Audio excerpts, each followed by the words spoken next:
भगवान कौन है? कोई कहता है राम भगवान है, कोई कहता है कृष्ण भगवान है, कोई कहता है हनुमान भगवान है। तो भगवान किसको माने? इस संसार में नाशवान और विनाशी भी ये दो प्रकार के पुरुष यानी प्रभु हैं। और संपूर्ण प्राणियों के इन्हीं के लोक में संपूर्ण प्राणियों के शरीर नाशवान है और जीवात्मा अविनाशी कहा जाता है। अनिरुद्ध आचार्य जी महाराज के अनुयायी ने उनसे प्रश्न किया है कि कोई कहता है कि राम भगवान है, कोई कहता है कृष्ण भगवान है, कोई कहता है हनुमान भगवान है, तो भगवान किसको माने? इन सभी में से भगवान कौन है? तो चलिए देखते हैं कि अनिरुद्ध आचार्य जी महाराज इनका क्या उत्तर देते हैं, और जिनके बाद हम देखते हैं संत रामपाल जी महाराज जी के क्या उत्तर हैं, और हमारे शास्त्रों में क्या लिखा है, कौन भगवान है। तो वीडियो को लास्ट तक जरूर देखिएगा। चलिए देखते हैं सबसे पहले अनिरुद्ध आचार्य जी महाराज के विचार। भगवान किसको माने? राम जी भी भगवान है, कृष्ण जी भी भगवान है। भगवान तो एक ही है ना? हाँ, तो एक ही तो है, पर नाम तो दो हो सकते हैं, चार हो सकते हैं कि नहीं? अच्छा बताओ, पानी मतलब क्या होता है? पानी है। वारी मतलब? पानी है। नीर मतलब? पानी है, वो तो उसके पर्यायवाची शब्द है ना। हाँ, आप तो कितने समझदार हो। हाँ। जैसे एक चीज के पर्यायवाची बहुत होते हैं, हाँ। उसी तरह भगवान के नाम बहुत हैं। राम का पर्याय कृष्ण है, कृष्ण का पर्यायवाची राम है। तो जगन्नाथ जी, बिहारी जी, द्वारिकाधीश जी, रंगनाथ जी, सब अलग नाम हो गए, पर हैं तो भगवान एक ही ना। भाषाएं बदल गई ना भाई, कन्नड़ भाषा अलग है, हिंदी अलग है, मलयालम अलग है, तेलुगु अलग है, तमिल अलग है, भगवान तो एक है ना। दोस्तों अभी आपने देखा अनिरुद्ध आचार्य जी महाराज के विचार। उनका कहना है कि राम भगवान, कृष्ण भगवान और हनुमान जी भगवान, जितने भी देवी देवता है वो सभी एक ही है। तो चलिए दोस्तों, अब हम आपको दिखाते हैं जगत गुरु तत्वदर्शी संत रामपाल जी महाराज ने बताया है। गीता जी अध्याय 15 के श्लोक 16 और 17 में तीन भगवान के बारे में बताया गया है, ब्रह्म, परब्रह्म और पूर्ण ब्रह्म। गीता जी अध्याय 15 के श्लोक 16 में ब्रह्म और परब्रह्म के बारे में बताया गया है, 17 में पूर्ण ब्रह्म के बारे में बताया गया है। जो कि गीता जी अध्याय 8 के श्लोक 13 में ब्रह्म कहता है कि मेरा केवल एक ओम मंत्र है। ये 15वें अध्याय का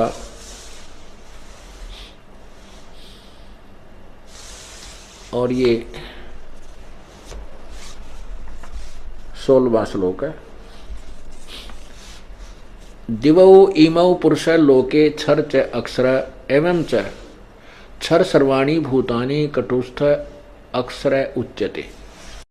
अनुवाद इसका किया है कि इस संसार में नाशवान और विनाशी भी ये दो प्रकार के पुरुष हैं। पुरुष माने प्रभु, स्वामी, भगवान कहो। लेकिन इसका जो परिभाषा हम आपको समझाने चले हैं प्रभु की, अब यहाँ प्रारंभ होती है।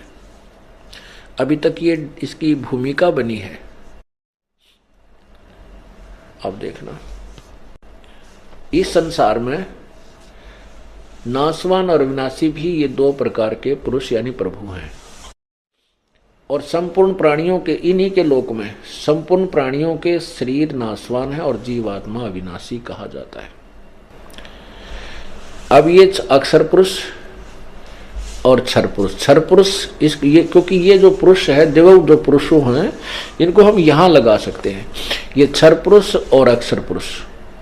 क्षर पुरुष माने ये ब्रह्म और अक्षर पुरुष माने ये परब्रह्म भी दो प्रकार के परमात्मा हैं, प्रभु हैं। और इनके लोकों में सभी प्राणियों तो शरीर के नाशवान हैं और जीवात्मा अविनाशी कहा। तो जैसे में जाएगा 13वां श्लोक। ओम इति एकाक्षरम ब्रह्म व्याहरन माम अनुसमरन ये पर्याति तजंदेहम स याति परमाम गतिम।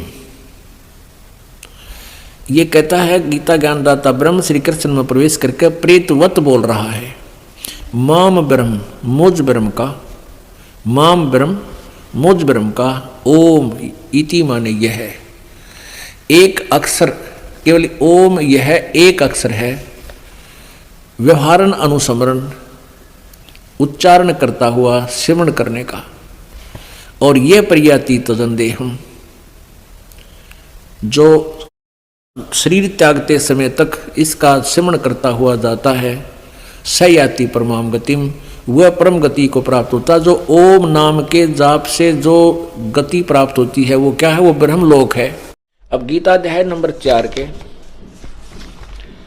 अब श्लोक नंबर 5 को देखें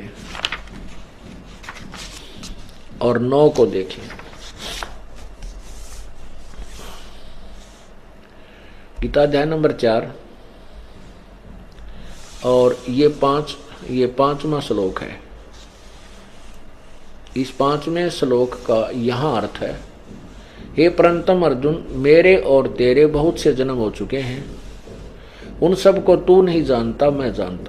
चलिए दोस्तों, अब हम देखते हैं संत रामपाल जी महाराज किसको भगवान बताते हैं। क्या हमारे शास्त्रों में उसके बारे में लिखा हुआ है या फिर नहीं लिखा है। तो चलिए देखते हैं जगत गुरु तत्वदर्शी संत रामपाल जी महाराज के विचार। अब देखिए, वेद ऋग्वेद 9 और 10 मंडल इकट्ठे ही अनुवादित हैं, इसके ये अनुवाद कर रखा है। ये देखिएगा, प्रकाशक हैं सर्वदेशी कार्य प्रतिनिधि सभा, महर्षि दानंद भवन, रामलीला मैदान, नई दिल्ली। अनुवाद करता ये है मुद्रक Prince offset printers 1510 Pataudi house Daryaganj नई दिल्ली से। अब इसके ऋग्वेद मंडल नंबर 9 सूक्त नंबर 86 का और मंत्र नंबर 26-27 लेते हैं हम पहले। ऋग्वेद मंडल नंबर 9 सूक्त 86 का मंत्र 26। इसमें क्या किया है कि यज्ञ करने, क्या अनुवाद किया है इन्होंने, खुद अनुवाद कर रखा है आर्य समाज के आचार्यों ने। और जो भगवान को निराकार बताते, हर वेद क्या बताते, तो इन्हें खाक जाना वेदों का। और फिर नो के रामपाल झूठा प्रचार करे महर्षि दानंद का। वाह भाई वाह, झूठे को झूठा कह दिया, इसमें क्या कुप्रचार हो गया, तो सच्चाई कही है। देखो ये खुद अनुवाद कर रहे हैं कि यज्ञ करने वाले यजमानों के लिए, हम 26वां मंत्र पढ़ रहे हैं। यज्ञ करने वाले, यज्ञ माने धार्मिक अनुष्ठान, साधना करने वाले यजमान माने साधकों यानी भक्तों के लिए परमात्मा सब रास्तों को सुगम करता हुआ उनके विघ्नों को यानी संकटों को मर्दन करता है, नाश करता है, उनको पवित्र करता हुआ और अपने रूप को सरल करता हुआ वह कांति में परमात्मा।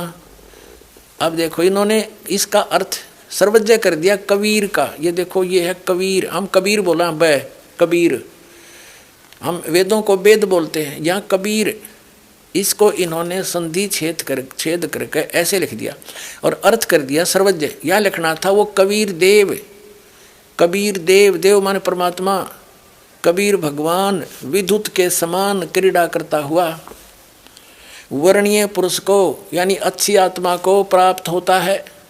अब ये कंसेप्ट क्लियर कराएंगे, इसको देखेंगे कि कबीर माने कबीर देव होना चाहिए। यहाँ पर कबीर साहब, भगवान की महिमा चल रही है और भगवान की महिमा में कबीर शब्द है, तो कबीर देव, ये कवि मान लो, कबीर देव लिख दो, ये कबीर देव, हम कबीर देव कहते हैं, हमने कबीर, ये कवि मानना है। तो यहाँ अगर अनुवाद सही करेंगे इसका तो कबीर देव लिख दो। जैसे यजुर्वेद है, अपने आत्माओं आज हमने कंप्यूटर तो ही बना लिए और ऐसे ऐसे जटिल प्रश्न हल करते हैं हमारे बच्चे, बेटियां बच्चे। तो ये तो कुछ भी कोई ना आपके लिए समझण में, वो तो 1-2 रोटी के लिए माथा पे 16 साल करते हो और यहाँ 2 मिनट में समझा देगा दास आपको, सारी बात समझ में आ जाएगी, भगवान पावांगे, सतलोक चलेंगे। अब सारा पढ़ लिया, 20 साल बालक पढ़ा दिया, 15-16 वर्ष पढ़ लिया, फिर मृत्यु हो जा बालक की, बताओ गया पढ़ा। और ये किया हुआ कभी व्यर्थ नहीं हो सकता, जो दास बताने जा रहा है। कहते हैं कबीर कमाई आपनी कदे ना निष्फल जा, और 7 समंदर आडे पड़ो हुआ मिले अगा हुआ। ये जो साधना दास आपको देगा कभी व्यर्थ नहीं हो सकती आपकी, एक सांस भी खाली नहीं जा सकता, इसकी कमाई मिलेगी वहाँ पर। अब देखो यजुर्वेद, ये महर्षि दानंद का ही अनुवाद है आर्य समाज वालों का। ये यजुर्वेद और प्रकाशक वही सर्वदेशी कार्य प्रतिनिधि सभा 2/5 महर्षि दानंद भवन, रामलीला मैदान, नई दिल्ली से। महर्षि दानंद सरस्वती द्वारा इसका अनुवाद है। Prince offset printers 1510 Pataudi house Daryaganj नई दिल्ली से ही प्रकाशित छपा है। इसके 36वें अध्याय को आपको दिखाते हैं। प्रथम मंत्र में ये है यजुर्वेद और 63वां अध्याय 36वां अध्याय है। इसके प्रथम मंत्र में यजु शब्द है। ऋचम वाचम पर्वते मनो यजु पर्वदे। परपदे, श्याम प्राणम परपदे, चक्षु श्रोत्रम परपदे। ये यजु शब्द लेना हमने। इसका अर्थ क्या किया महर्षि दयानंद ने, यहाँ देखना। ये किया है यजु का अर्थ यजुर्वेद किया, बिल्कुल सही लिखा। यदि इस यजु शब्द का कोई अर्थ तो बनता है, यजु माने साधना, परमात्मा से मिलाने वाले मंत्र, इसका कुछ अन्य अर्थ कर देते तो ये कैसे पता लगता कि महिमा यजुर्वेद की है, उस बुक की है। यहाँ यजुर्वेद लिखना अनिवार्य था, जबकि ये केवल यजु है, ये यजुर्वेद लिख दिया, बिल्कुल सही किया, ये सही अनुवाद है। और इसका अर्थ कर दे, जैसे यहाँ कबीर देव, कवि होता तो लिखना चाहिए था कबीर देव, अगर उसका अर्थ कर दें तो कैसे पता चलेगा वो परमात्मा कौन है जो ये लीला करता है, उसका नाम क्या है। तो ये कबीर देव लिख देते, कबीर देव। हम उसने कबीर पढ़ रहे हैं, कबीर वह को वह बोलते हैं हम, इसलिए अब भ्रंश करके उसको कबीर साहब कहने लगे। देव माने साहब को, राम को, गौडल्ला को, खुदा को। तो अब हम फिर आते हैं ऋग्वेद मंडल नंबर 9 सूक्त नंबर 86 के मंत्र 26 पर। अब हम यजुर्वेद रख दिया, ऋग्वेद उठा लिया, और ये भी इन्हीं आर्य समाज के आचार्यों द्वारा, आर्य समाजियों द्वारा अनुवाद है। ये देखिएगा, ऋग्वेद मंडल नंबर 26, मंडल नंबर 9 सूक्त 86 का, ऋग्वेद मंडल नंबर 9 सूक्त 86 का मंत्र 26 क्या लिखा है कि यज्ञ करने वाले यजमानों के लिए परमात्मा, यानी साधना, धार्मिक अनुष्ठान, यज्ञ माने धार्मिक अनुष्ठान करने वाले यजमान माने भक्तों के लिए परमात्मा सब रास्तों को सुगम करता है, उसके रास्ते खोल देता है, उनके विघ्नों को यानी उनके संकटों को मर्दन करता है, नाश करता है, और उनको पवित्र करता हुआ और अपने रूप को सरल करता हुआ वह कांति में परमात्मा कबीर देव, यह लिखना चाहिए था कबीर देव, कबीर देव विद्युत के समान क्रीड़ा करता हुआ वर्णीय पुरुष को प्राप्त होता है, अच्छी आत्मा को मिलता है। फिर देखना ऋग्वेद मंडल नंबर 9 सूक्त 86 का मंत्र 26 पढ़ दिया 27 में,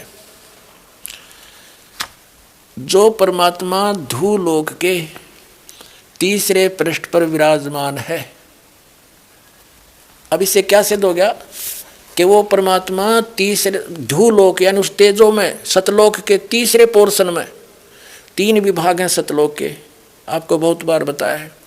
बाह्य क्षेत्र में बाग बगीचे हैं, झरने बह रहे हैं, सुंदर हीरे पन्नों के, वहाँ पर जैसे यहाँ पत्थर के पहाड़ हैं, वहाँ हीरे पन्नों, उनके हीरों के पहाड़ हैं, और वहाँ फलदार वृक्ष हैं, सदाबहार वृक्ष हैं। और दूसरे भाग में नर और नारी, ऐसी सृष्टि है जैसे आपकी यहाँ पर, लेकिन शरीर वृद्ध नहीं होता, वह मृत्यु नहीं होती, कोई दुख नहीं, कोई अभाव नहीं, कोई रोग नहीं किसी प्रकार का।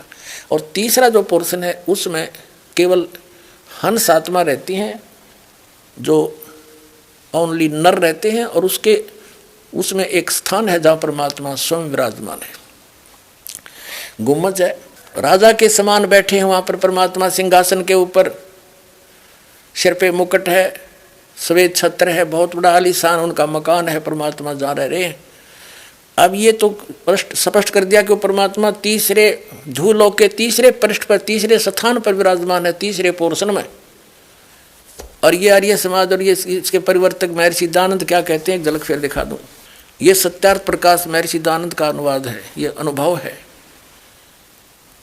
ये निराकार बताता है भगवान को। ये कहाँ से छपा है, पुण्यात्मा इनकी पाले से ना उतरेगी, इतना आपका समझ में ना आवे। अगर सचमुच ये इतने अनजान थे, अज्ञानी थे, असली और नकली नोट साथ साथ दिखाए जाएंगे तभी हम समझ पाएंगे। ये कहाँ से प्रकाशित है, आचार्य प्रिंटिंग प्रेस, दयानंद मठ गोहाना मार्ग रोहतक से। इसके देखिएगा, ये आपने पहले ही पढ़ा था, फिर देख ली सप्तम समोल्लास में।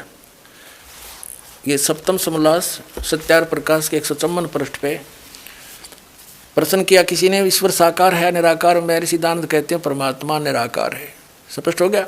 अब हम फिर आते हैं ऋग्वेद, इन्हीं के नारिय समाजियों का अनुवाद है ये ऋग्वेद। और पुण्यात्मा अगर दास इसका अनुवाद करता और आपको बताता तो ये अवश्य भ्रमित कर, पहले कह रहे थे रामपाल ने संस्कृत नहीं आती, तो इनका फिर दाव लग जाता। आम आदमी ये समझ लेता भाई संस्कृत तो लोग जानते हैं वही समझ सकते हैं, ये अभी थोड़ी सी कमी त्रुटि आपका जरूर रह जाती है कितना न कितना है, तो वह भी ना छोड़ी भगवान ने इन इंजीनियरों द्वारा ही करवा दिया अनुवाद। इनकी बुद्धि पर पत्थर घेर दिया जब ये सच्चे श्लोक परमात्मा ने अनुवाद करवाया। परमात्मा क्या नहीं कर सकता, जीव का क्या औकात है। चोर चुरावे तुमबड़ी गाड्डे पानी में, वह गाड्डे वह ऊपर आओ न सच्चाई छानी ना। अब फिर देखो ये हमने फिर ऋग्वेद मंडल नंबर 9-10 उठा लिया और इसके अनुवाद करता यही, ये प्रकाशक भी वही है, ये अनुवाद करता मुद्रक prince option printers 1510 Pataudi house त्रियांगन नई दिल्ली से। अब हम ऋग्वेद मंडल नंबर 9 सूक्त 86 का मंत्र 26-27 पढ़ दिया। 27 में हमने पढ़ा कि जो परमात्मा ध्युलोक के तीसरे पृष्ठ पर रहता है, विराजमान है, इससे सिद्ध हो गया भगवान एक स्थान पर रहने वाला, एक देशीय है और वहाँ से गति करके आता है। यहाँ देखना, अब ऋग्वेद इसी मंडल नंबर 82 का मंत्र एक और प्रतीक स्पष्ट कर देगा। मंडल नंबर 9 सूक्त 82 ऋग्वेद का और मंत्र 1, सोम माने सर्वोत्पादक प्रभु, सबकी उत्पत्ति करने वाला, प्रकाश रूप, सद्गुणों की वर्षा करने वाला और पापों का हरण करने वाला। महर्षि का पाप का काट नहीं सकता और वेद कहते हैं पापों का हरण करने वाला वह राजेव, राजेव राजा के समान। ये देखो 269 पर पढ़ा हमने, कदे नहीं सोचा पृष्ठ बदल गया होगा। अब 270 पे राजेव के, राजा के समान, यहाँ तो लिखा राजा के समान, राजा के यहाँ आ गया समान। राजा के समान दर्शनीय है, देखण जोगा है, साकार है, राजा के समान सिंहासन पर बैठा है और वह पृथ्वी आदि लोक लोकांतरों के चारों ओर शब्दमान हो रहा है। वह वर्णीय पुरुष को जो दृढ़ भक्त है उसको पवित्र करता हुआ मिलता है, उसको प्राप्त होता है दृढ़ भक्त, अच्छी आत्मा को जो दृढ़ भक्त है। जिस प्रकार विद्युत स्नेह वाले स्थानों को आधार बनाकर प्राप्त होता है। और देखियो फिर क्या किस उद्देश्य से लेकर आता है, हे परमात्मन, उद्देश्य करने, उपदेश करने की इच्छा से आप महापुरुषों को प्राप्त होते हो। आप अत्यंत गतिशील पदार्थ के समान, यानी बहुत तीव्रता से हमारे अध्यात्म यज्ञ को प्राप्त होते हो। आप कबीर देव हैं, वो सिद्ध कर दिया था, आप कबीर देव हैं, आप कबीर साहब हैं, शुद्ध स्वरूप हैं। हमारे पापों को दूर करके हे अमर परमात्मा हमको सुख दे। अपने आत्माओं, मोती मुक्ता दर्शत नाही, ये जग है सब अंदरे, दिखत के तो नैन सुम, इनका फिरा मोतिया बंदरे। ये कहाँ थे महर्षि विद्वान और गच्छामी संस्कृत ने घोटे बैठे थे, इन्हें कक्का पता नहीं। वेद क्या बताते हैं, भगवान साकार है, नर आकार है, राजा के समान देखने में है, वहाँ पर एक स्थान पर रहता है, ये निराकार बताते हैं आर्य समाज के आचार्य और महर्षि दयानंद। और परमात्मा किसी लोक में नहीं रहता, तो खाक विद्वान था ये, क्या जाना इनको, इन्होंने वेदों को।